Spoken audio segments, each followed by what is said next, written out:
কৃষ্ণ। গোবিন্দগিৰি প্ৰাথমিক শাখাৰ ৫৭তম গুৰু জন্ম জয়ন্তী উৎসৱ উলহ মালহেৰে পালন কৰা হয়। ৰাতিপুৱাৰ প্ৰভাত ফেৰীৰে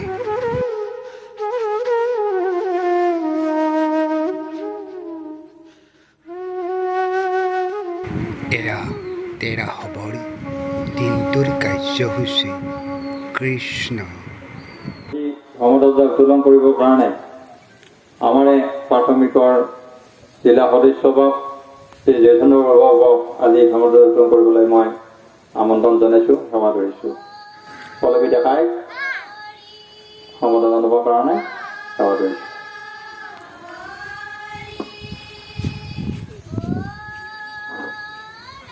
উদ্বোধক বাবক আদৰি আনিবৰ কাৰণে সভাপতি বাবজনা সেৱা ধৰিছোঁ। কৃষ্ণ।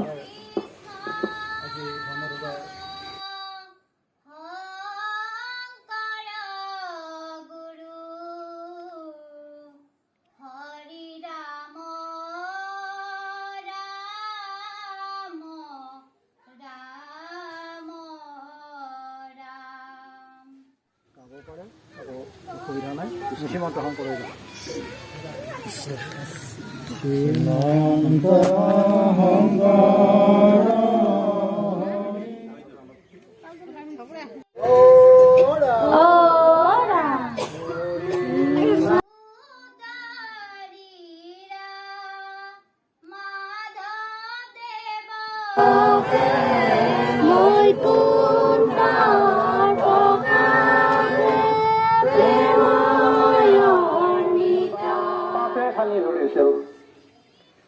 মানুহৰ ভাৱ ভক্তি ধৰ্ম নোহোৱা হৈছিল, ছানি ধৰিছিল।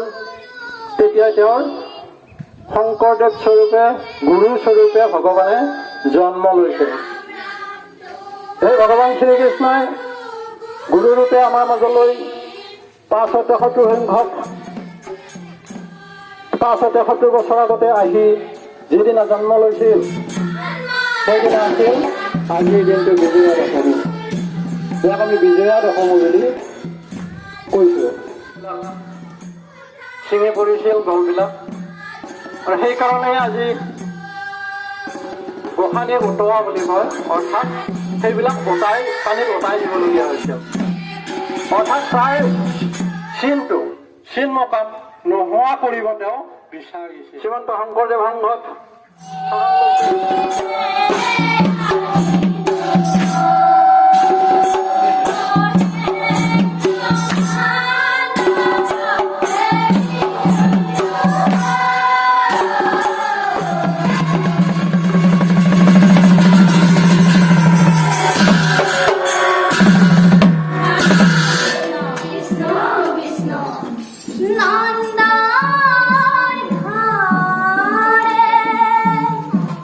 ডাঙৰ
পহৰৰ